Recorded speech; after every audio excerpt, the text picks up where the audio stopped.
Pessoal, é uma alegria muito grande receber nessa sexta-feira, na nossa disciplina de Direito de Família da PUC, a professora Caroline Silva.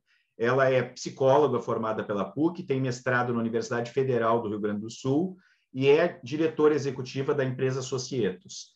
Ela vai falar a respeito de um tema, na minha visão, essencial no mercado de trabalho para os profissionais que desejam atuar, seja no direito de família, seja em tantos outros ramos do direito, qual seja as chamadas habilidades socioemocionais, que estão cada vez mais exigidas e trabalhadas pelos profissionais de gestão de pessoas. Então, uma alegria muito grande que ela tenha aceitado o convite para estar conosco mais uma vez na nossa universidade. Obrigado, Caroline. Obrigada, professor Daniel. É um prazer estar aqui. Agradeço o convite imensamente, né, pela possibilidade de estar aqui com vocês nesse tipo de aula para os alunos. Então, eu acredito que já foi dado uma prévia, né, daquilo que eu vou falar. Então, é sobre as habilidades socioemocionais, no contexto dos conflitos também, que o direito também abarca, né? Então, vamos lá. Eu vou abrir aqui para vocês.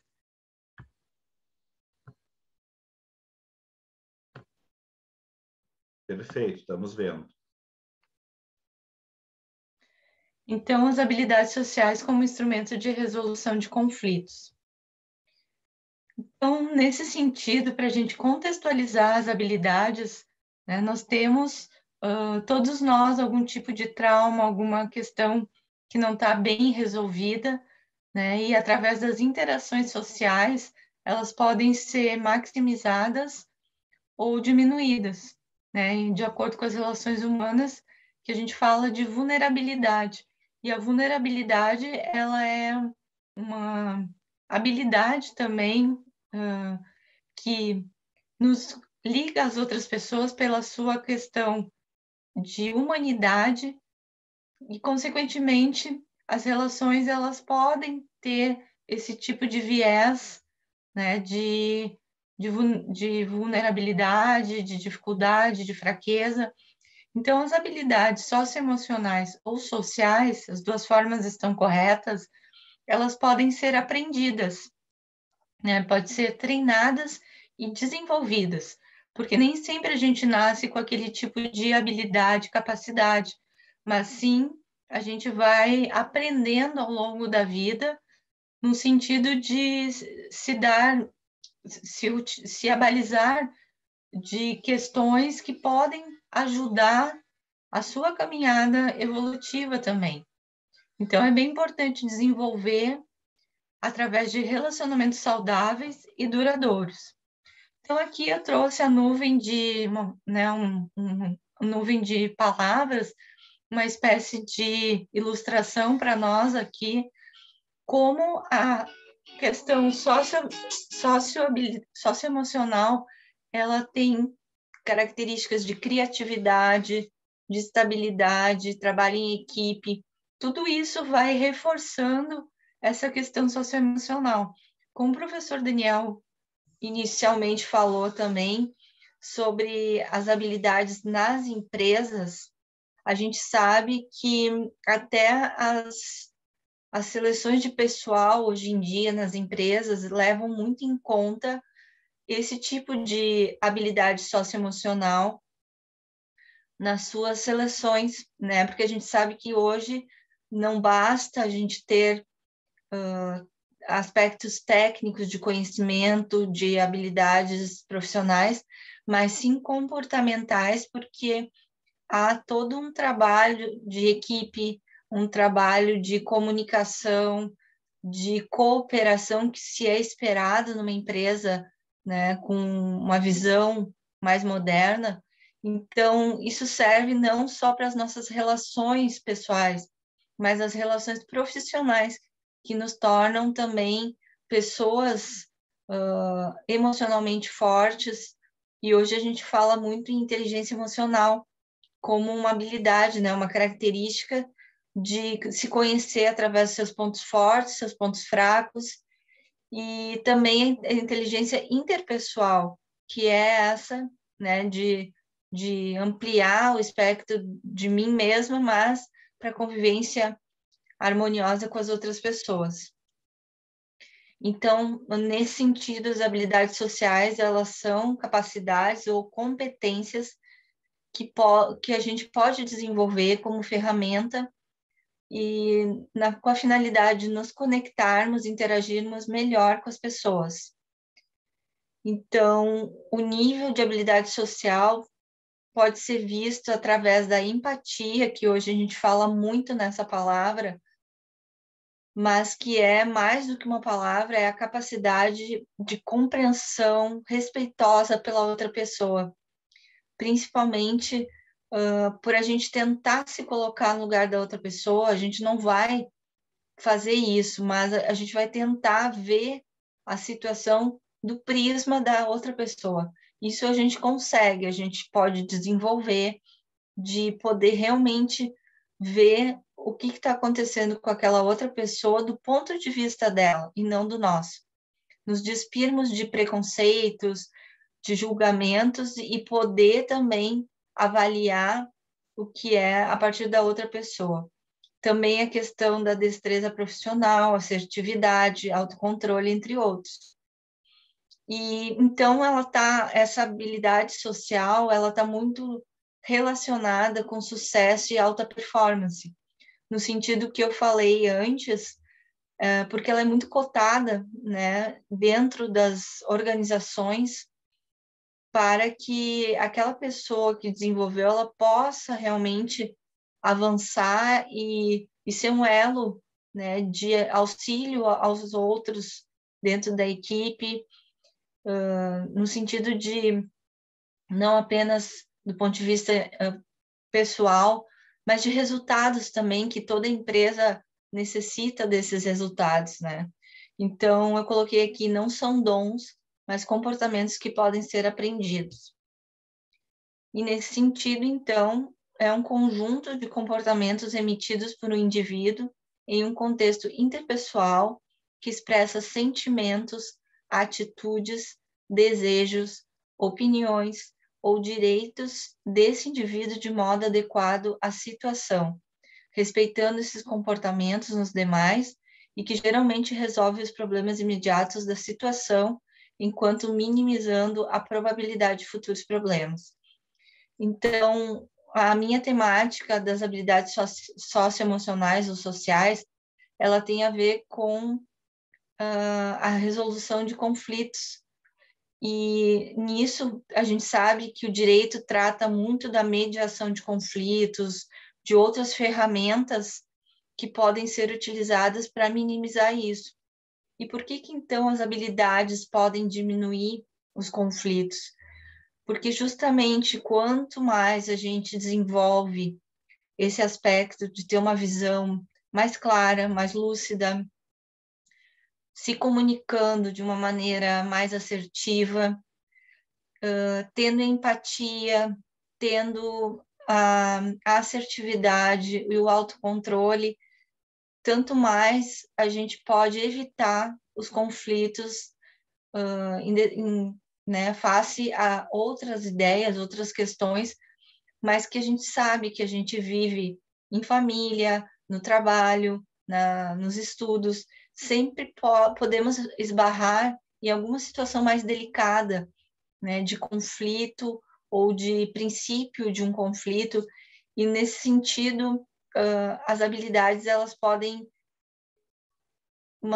diminuir, né, e até cessar esse conflito, já que aquela pessoa que está mais desenvolvida e treinada, ela possa ser aquele elo de estancar o problema, né, de poder comunicar de uma forma a não fomentar mais o conflito, mas de ter realmente uma habilidade de pacificação, né, que a gente tanto deseja dos nossos conflitos, e que é algo que é esperado na sociedade, né? Nós sabemos que nós temos uma sociedade ainda dicotômica, maniqueísta, onde tem o bem e o mal, mas que somos mais que isso, né? Somos plurais, mas que sempre traz esse tipo de coisa que a gente acaba tendo que conviver com isso.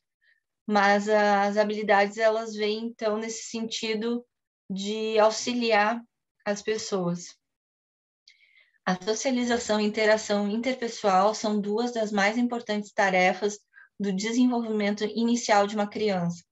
Então, como eu coloquei aqui, desde criança, né, seria muito importante que os pais pudessem ter esse olhar mais atento da interação interpessoal e a socialização, para que essa criança crescesse, né, com valores humanos de uma forma a propiciar uma convivência melhor, né, com os amigos, na escola, até mesmo em casa, com os pais. E a gente sabe que os genitores, que são os modelos né, primários, os modelos que aquela criança vai ter. Então, isso parte muito também do exemplo que os pais têm e, consequentemente, ela também poder internalizar isso e retornar depois como um adulto muito mais seguro de suas ações, um adulto que possa ser um instrumento de paz, de auxílio aos outros, mas que também na infância a gente compreende que surgem os primeiros laços de amizade com os colegas de rua e da escola. Então, como eu estava falando, são os núcleos de convivência que as crianças têm durante a sua vida. E tanto no núcleo inicial, que é a família, quanto nos próximos, né, nos conseguintes, de colegas, né, na escola e amigos também. Então, aqui eu coloquei alguns tipos de habilidades, né, que são várias, para que a gente pudesse visualizar isso e entender um pouquinho melhor sobre isso, né, sobre as habilidades. Então, existem as habilidades comunicativas, que é a capacidade de saber conversar, desde iniciar um diálogo, a responder perguntas ou fazer um simples elogio ou comentário. A escuta talvez seja a capacidade mais importante para evitar conflitos negativos. E isso é muito certeiro, né? Que a gente sabe que quando a gente escuta é diferente de ouvir. Ouvir, muitas vezes, está de corpo presente, né? Está ali naquela situação, mas a tua mente está em outro local, em outra esfera, que é diferente da escuta, né? Que a escuta presume a presença daquela pessoa na vida da outra, presume que ela possa realmente estar concentrada e focada naquilo que aquela outra pessoa fala.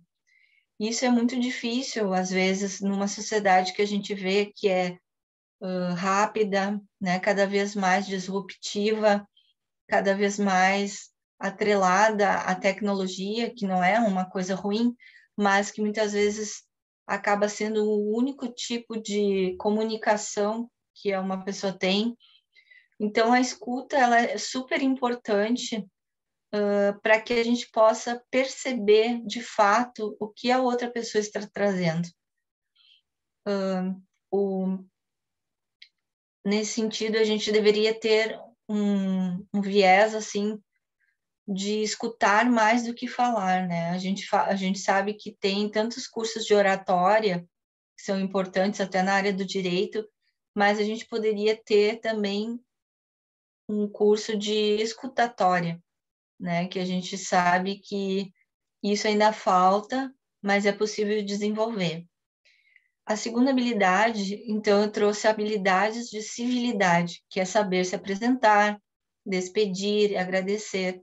Isso é super importante nas relações, né? Até na idade adulta, a gente muitas vezes vai se dirigir a uma pessoa que está se apresentando ou teve uma conversa, né, num primeiro momento, e nesse sentido, saber se apresentar de uma forma educada, cordial e agradecer também faz toda a diferença nas relações.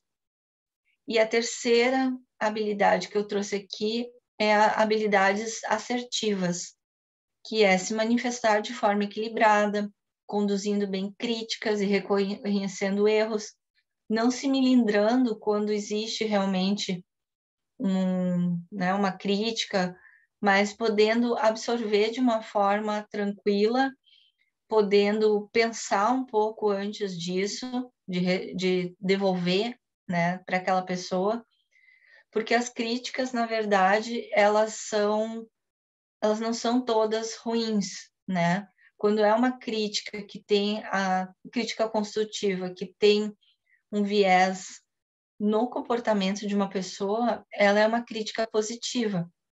Mas quando tem uma crítica que se volta para o caráter daquela pessoa, os valores, aí já foge completamente de uma crítica positiva, porque essa é a diferença, né? Porque o comportamento a gente deve se atrelar.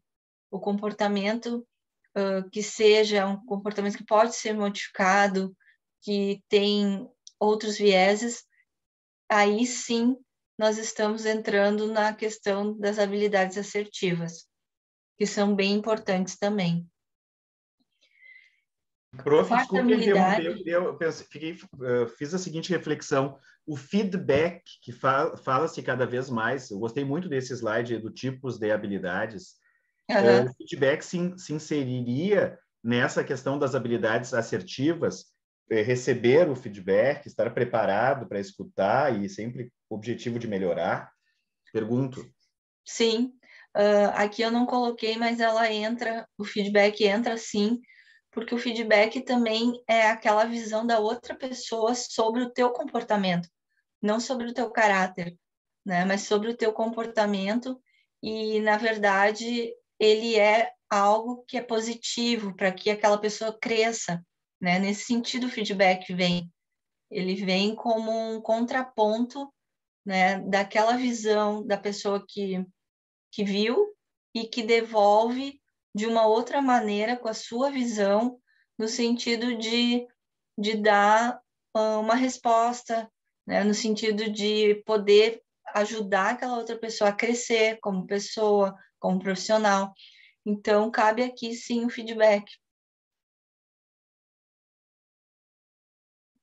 Podemos seguir? Claro, perfeito.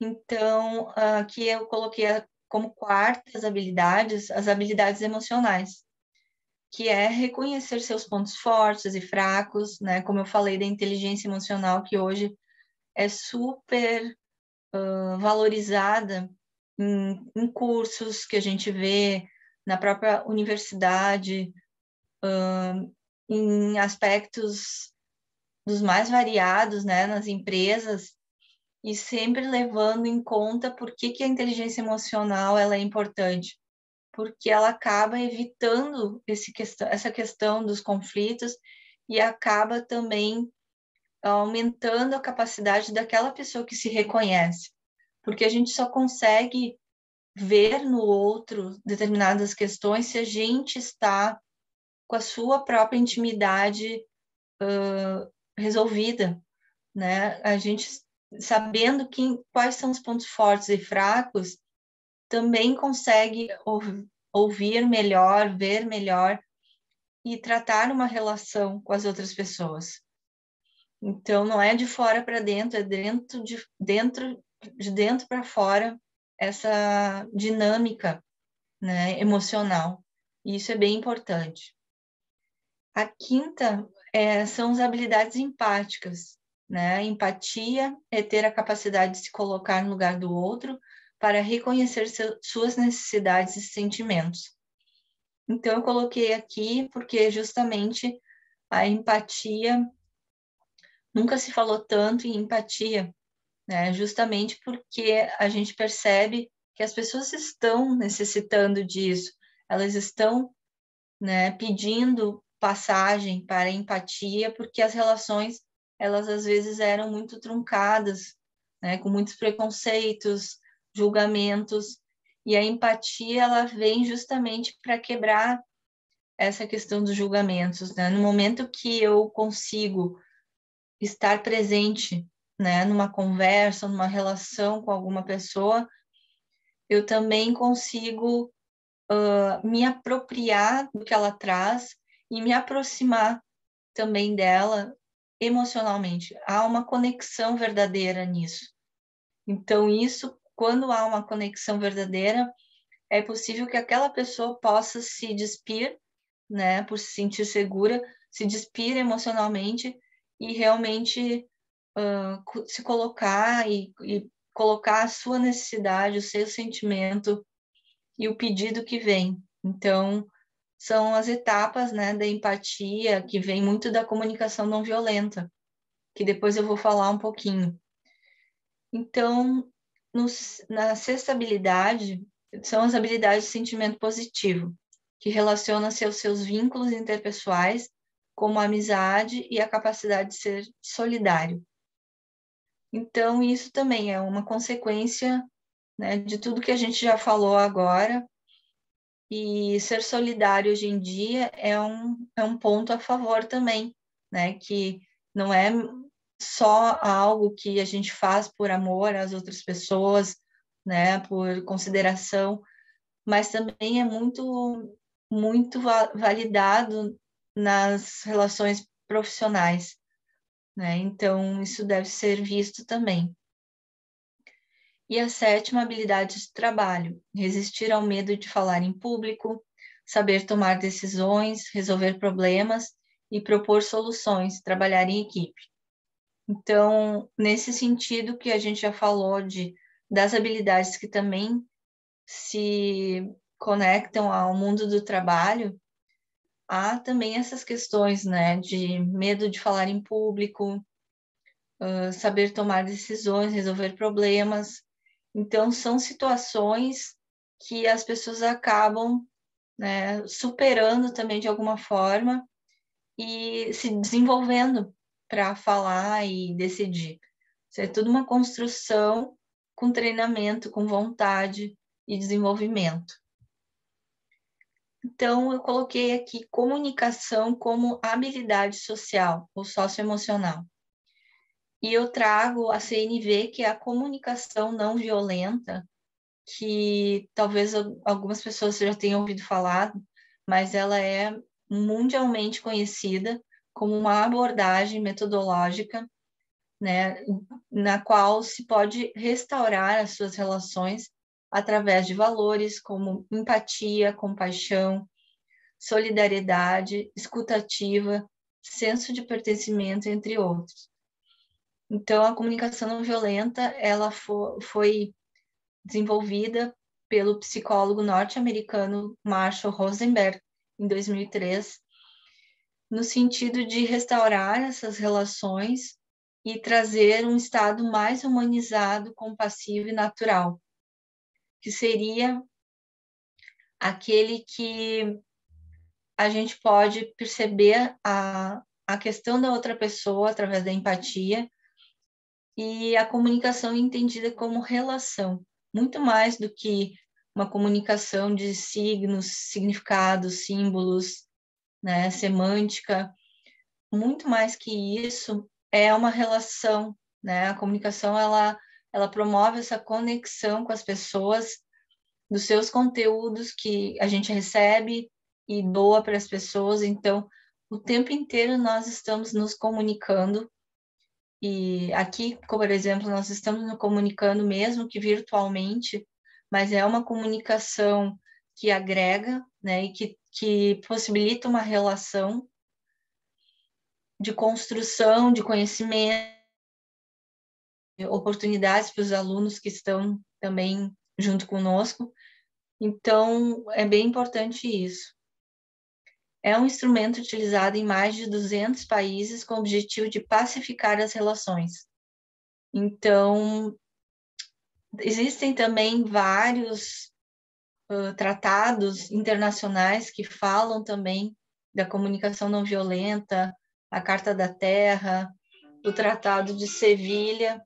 Então, isso tudo é algo que já vem muito tempo, né? Nós não estamos inventando nada, mas dando continuidade a esse segmento de propiciar a pacificação, né, das relações, que é super importante hoje, nessa sociedade que a gente vive e que ainda é maniqueísta, dicotômica, né, que ainda tem aquela premissa ganha-perde, culpados e vítimas, e que isso a gente tenta ampliar de uma forma maior com essa questão do Marshall Rosenberg.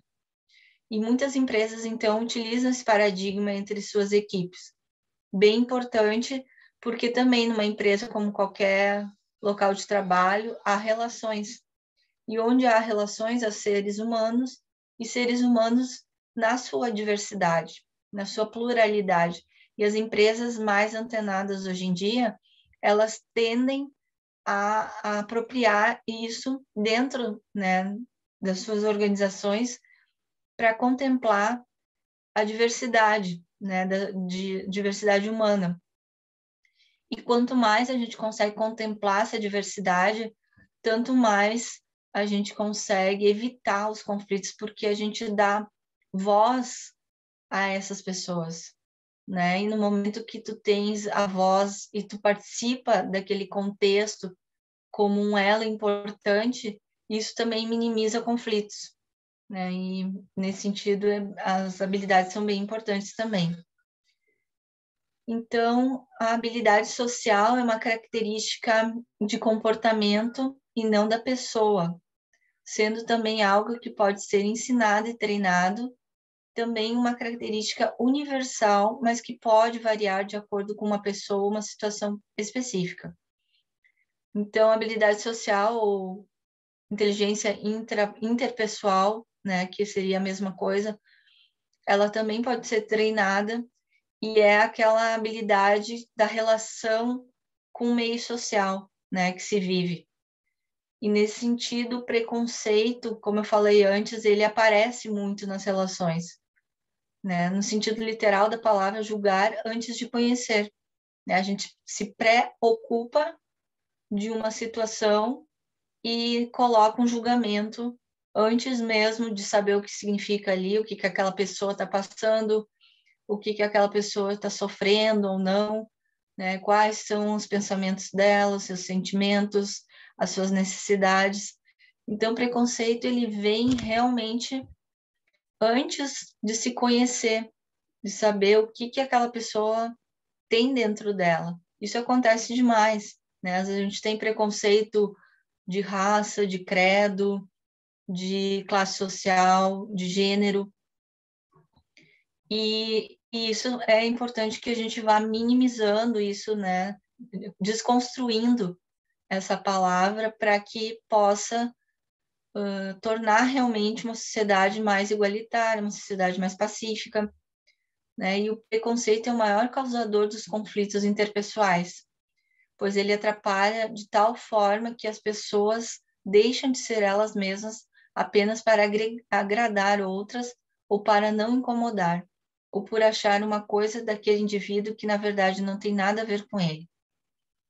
Então, é bem importante a gente prestar atenção nisso, que tem a ver também plenamente com que os conteúdos do direito traz, né? Porque são conflitos interpessoais também, e tentar ver de uma forma mais pacífica, né? E considerando as diferenças.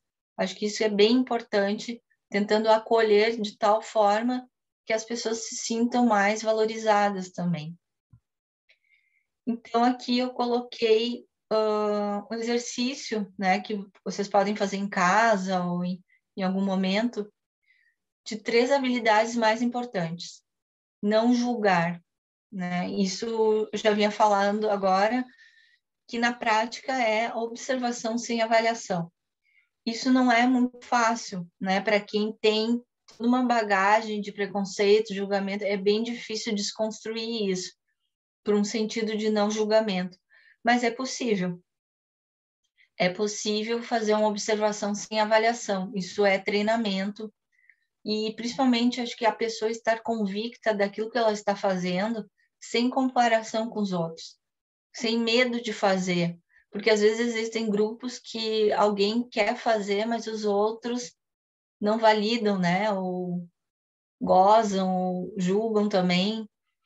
E quando tu faz uma observação sem avaliação, é algo libertador também, né? Porque tu estás fazendo algo para considerar a outra pessoa e não destruir ela emocionalmente, né? Não tentar rotular ela numa caixinha quadrada, que são os nossos esquemas mentais. Toda vez que a gente olha uma pessoa, a gente tenta inserir nos nossos esquemas mentais tudo aquilo que a gente vê. Só que é impossível, né? A gente acaba criando uma pessoa distorcida. Então, é importante realmente atentar para aquilo que a pessoa traz, não naquilo que a gente acredita ou acha, né? Isso é bem importante. E a prática da empatia. Na prática, é uma inversão de papéis. Então, como aqui eu trouxe esse desenho que a girafa fala, o que está fazendo? E o elefante diz, tentando ver as coisas pelo seu ponto de vista. Então, ele teve que subir, né, numa parte mais alta para poder estar na mesma visão da girafa. E isso, mais ou menos, é o que a gente deve fazer para evitar, né, nesse sentido, conflitos, distorções, né, falhas, gafes. Nesse sentido, a gente tem a obrigação também, como sociedade, de trazer isso, né? Quanto mais conhecimento, maior a responsabilidade que a gente tem perante a vida, né? A gente vai acumulando conhecimento durante a vida, mas e quando a gente vai praticar isso tudo? Colocando na prática. Então, é bem importante que se coloque em prática isso tudo, né? Que eu trouxe hoje, para que não se fique só num viés de discurso. Então, aqui eu trouxe um exercício, acho que fica para os alunos em outro momento, e vamos para a administração das próprias emoções. Na prática, é ver os pontos fortes e fracos, né, como eu já havia falado, como é importante isso, né, da inteligência emocional intrapessoal. E como fazer isso, então? Momentos de silêncio, né, 5 minutinhos, 10 minutinhos do dia, quando chega em casa ou antes de sair de casa. A meditação, que também é uma prática milenar, que nos conecta profundamente, né, em relação ao que a gente é e também possibilita vários insights. A terapia, que é uma ferramenta também maravilhosa da psicologia e que proporciona esse autoconhecimento, que todos os lugares hoje se valida muito, né, isso. Aí eu também trouxe um exercício que fica para vocês, e seria isso, então. Excelente. Deixa eu voltar com a câmera aqui. Pessoal, gostei bastante das palavras da professora Caroline, tomei algumas notas, e realmente isso que a gente escutou tem toda a relação com a sociedade e também com o nosso futuro mercado de trabalho. Eu coloquei ali no chat algumas informações. Por exemplo, um conceito de competência que eu venho escutando e lendo bastante, linka conhecimento, habilidade, ou seja, o que a gente faz concretamente com aquele nosso conhecimento, nossas vivências, e atitude. Então, costumo dizer em sala de aula, nós temos vários perfis de alunos, de professores, de colaboradores, enfim. E uma das características que a gente valoriza cada vez mais é a atitude. Seja daquele professor que está disponível para ajudar o aluno a superar uma dificuldade específica, seja do aluno, que com seu comportamento auxilia que a aula se torne um momento mais proveitoso, mais agradável para todo mundo. E quando a gente tem um ambiente criativo, um ambiente agradável, como falou a professora Caroline, normalmente fica muito mais fácil da gente se desenvolver, a gente ganha confiança, né? Então, pessoal, eu gostaria de abrir para perguntas de vocês. A professora Caroline gentilmente está aqui conosco nessa manhã, e caso os senhores queiram se manifestar, é o momento apropriado para a gente aproveitar. A professora Caroline.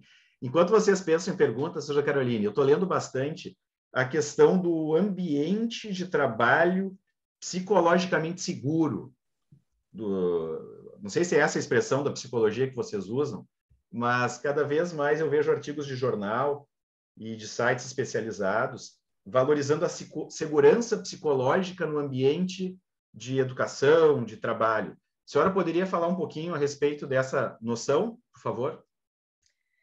Sim, eu vejo que essa questão de segurança no trabalho, talvez ela possa passar para a questão da inteligência emocional, né? A segurança, na verdade, ela é tanto do trabalho quanto das pessoas, né? E o que as pessoas podem desenvolver no sentido de inteligência emocional, elas também podem passar para aquele ambiente de trabalho, né? Então, se sentir seguro tem muito a ver com o senso de pertencimento, né? Que é também são palavras que estão muito em moda agora também, e que eu vejo assim, quando tu te sente realmente pertencendo a um local, isso torna o teu trabalhar, o teu estar ali de uma forma segura, de uma forma confiante, né? Porque tu sabes que tu é útil naquele momento, tu faz parte de algo ali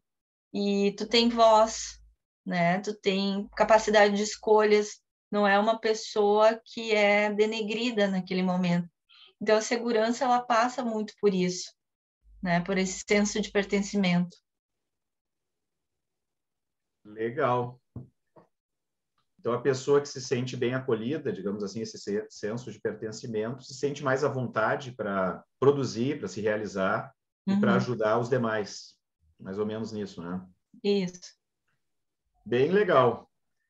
Colegas, estamos chegando no final do nosso encontro e hoje de noite, 6h30, nós vamos receber a professora Mariana Passos para falar sobre reprodução assistida, contratos de direito civil que regulam a filiação que é cada vez mais buscada pelos casais através de técnicas de reprodução assistida, uma vez que as pessoas estão deixando para ter filhos um pouquinho mais tarde.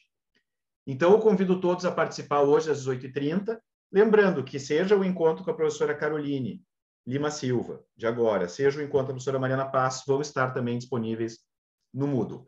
Peço que todos os colegas que tenham dúvidas sobre o desenvolvimento do semestre, sobre as avaliações, compartilhem as dúvidas no fórum de dúvidas e de avisos, porque eu estou recebendo e-mails individuais muito parecidos, com as mesmas dúvidas. Então, lá no fórum eu consigo responder para toda a turma.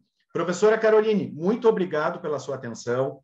Vamos organizar novos eventos na PUC, seja no grupo de estudos, seja na disciplina online, e contamos sempre com a gentileza e com a competência das suas palavras. Muito obrigado por ter estado conosco hoje, professora Caroline. Estou encerrando o nosso encontro. Grande abraço, turma.